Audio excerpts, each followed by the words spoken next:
வணக்கம். Electronics training இன் தமிழ் சேனலில் நாம் இப்போ பார்க்க ஒரு வீடியோ மொபைல் சார்ஜர்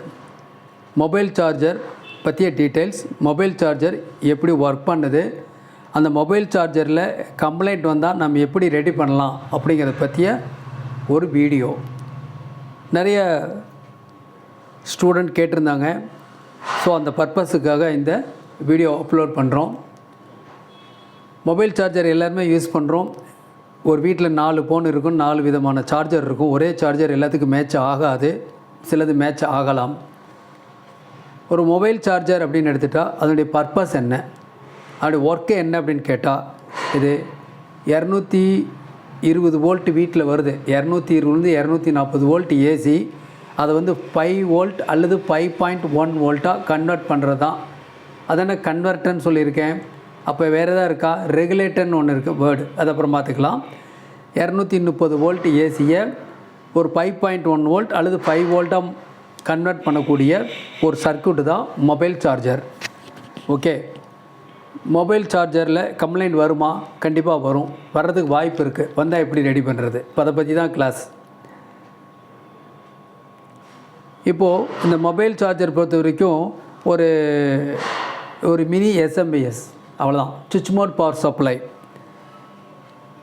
இது டிரான்ஸ்ஃபார்மர் இல்லாத power supply, transformerless power supply. Output மட்டும் சுவிட்சிங் மட்டும் ஒரு டிரான்ஸ்ஃபார்மர் இருக்குது. ஓகேங்களா? இதோடைய பர்பஸ் என்ன? இப்போ அதுதான். இப்போ என்ன பண்ணோம், நான் இப்போ சுவிட்ச் ஆன் பண்ணுறேன். சுவிட்ச் ஆன் பண்ணோன்னே பாருங்கள், இந்த இடத்துல ஒரு இண்டிகேட்டர் லைட் எரியுது இல்லையா? இண்டிகேட்டர் லைட் எரிஞ்சிட்ருக்கு. ஓகேவா? இப்போது இதில் எவ்வளோ வோல்ட் வருது? ஏதோ மல்டிமீட்டர் வச்சுருக்கேன், இதில் பார்க்கலாம்.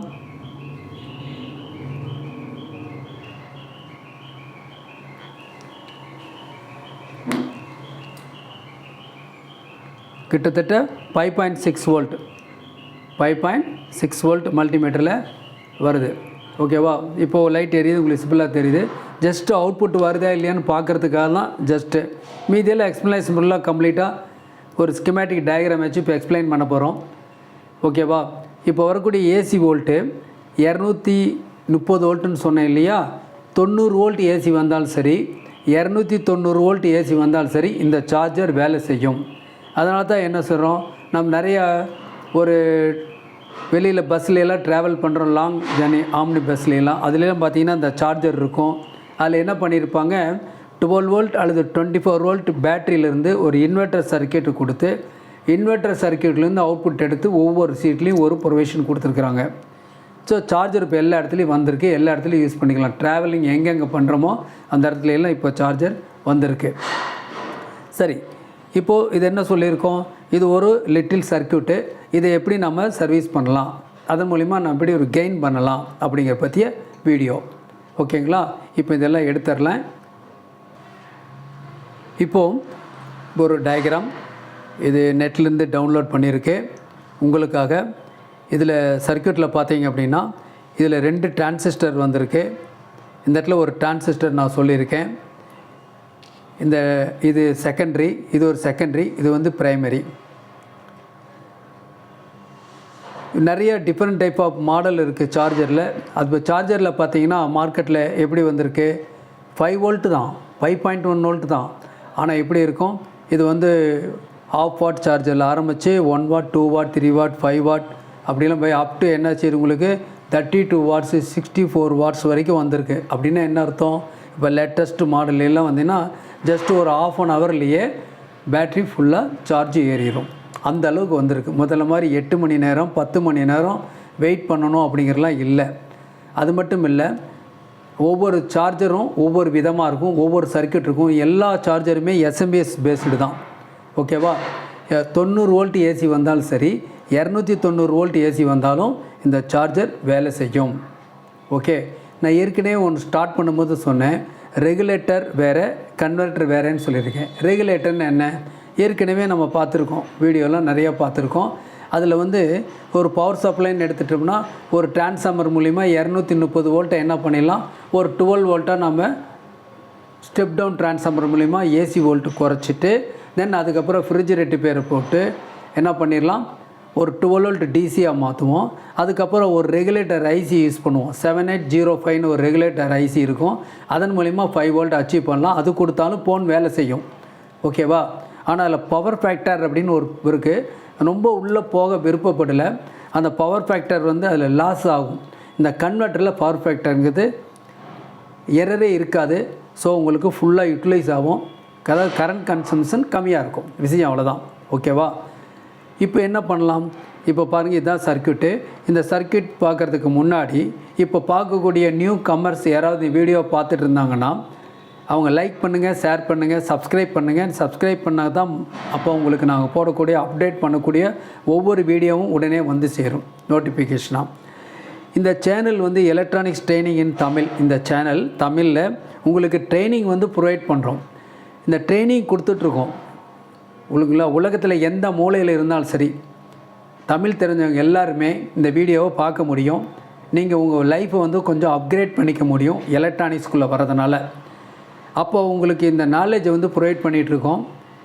இதில் பாருங்கள், 230 வோல்ட் ஏசி வருது. அது 220 to 240 வச்சுக்கலாம். அந்த ஏசி வோல்ட்டு ஒரு சிங்கிள் டயட் மூலிமா என்ன ஆகுது, டிசியாக மாற்றுறோம்.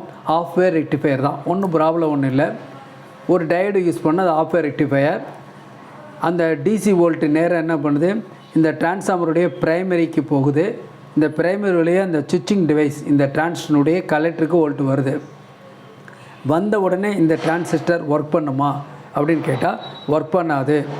அந்த டிரான்சிஸ்டர் ஒர்க் பண்ணணுன்னா இனிஷியலாக ஒரு ட்ரிகரிங் வோல்ட் வேணும், ஸ்டார்ட் அப் வோல்ட்டு வேணும். அந்த வோல்ட்டு தான் இந்த 510K 510K ரெசன்ஸ் வழியாக பேஸுக்கு ஒரு ட்ரிகரிங் வோல்ட் கிடைக்கும்.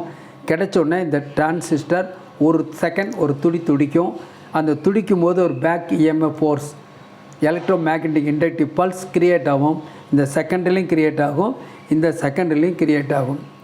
இந்த செகண்டரியில் எதுக்காக கொடுத்துருக்கு அப்படின்னு கேட்டால், இந்த வோல்டேஜ் இருக்குல்ல, இதான் ஃப்ளைபேக் வோல்டேஜ் அல்லது ஃபீட்பேக் வோல்டேஜ்னு சொல்லுவோம்.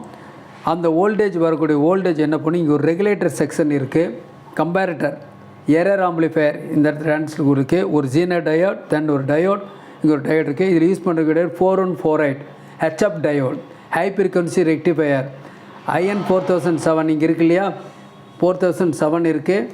இந்த டயோடு வந்து உங்களுக்கு பவர் ரெக்டிஃபையர், பவர் டயோட். இது 50 to 60 ஹெர்ட்ஸ் ஏசியை டிசி பண்ணுறதுக்காக கொடுத்துருக்கு. இதில் வரக்கூடிய சுவிட்சிங் ஃப்ரீக்வன்சியை டிசி பண்ணுறதுக்காக என்ன பண்ணியிருக்கு, உங்களுக்கு 4148 கொடுத்துருக்கு, டயோடு கொடுத்துருக்கு. ஓகேவா? இதனுடைய கரண்ட் ரேட்டிங் வந்து நியர்லி 500 மில்லிஆம்பியர். இதுதான் இதை தாங்கும் 4148. ஓகேவா? அதுக்கு மேலே இது வந்து ஷார்ட் சர்க்கியூட்டாக மாறிடும். சரி, ஓகே. இந்த ஃபீட்பேக் வந்து இந்த டிரான்சிஸ்டர் சென்ஸ் பண்ணிக்கும். இந்த டிரான்சிஸ்டரோட கலெக்டர் எங்கே இருக்குன்னா, சுவிட்சிங் டிரான்சிஸ்டருடைய பேஸை இருக்குது. அப்போது இந்த டிரான்சிஸ்டருடைய கண்டக்ஷன் பொறுத்து இந்த சுவிட்சிங் டிவைஸினுடைய பேஸ் வோல்ட்டு கூடலாம் குறையலாம். பாருங்கள், இந்த சர்க்யூட்டில் இருக்குது இல்லையா, அதாவது பிரைமரிக்கு பேரலாக, பிரைமரிக்கு அக்ராஸாக இருக்கக்கூடிய ஒரு ரெசிஸ்டர், கெப்பாசிட்டர், டயோட். இது செல்ஃப் எக்ஸாக்ட்லி ஒரு ஆசிலேட்டர். ஒன்ஸ் இந்த டிரான்ஸ்ஃபார்மர் பிரைமரியில் ஒரு துடிச்சிச்சுன்னா என்ன ஆகும் அப்படின்னா, கம்ப்ளீட்டாக அந்த பிரைமரி துடிக்க ஆரம்பிச்சிடும். அதுக்கு கண்டினியூ பல்ஸ், ஃபீட்பேக் பல்ஸ் எங்கேருந்து வருது, இந்த செகண்டரி வைண்டிங்கிலேருந்து இதுக்கு வோல்ட் வருது. இது வந்து காமன் லைன் நெகட்டிவ். ஸோ இது என்ன கண்ட்ரோலிங் ஆக்ஷன் ஃபுல்லாக இது பண்ணிக்கும்.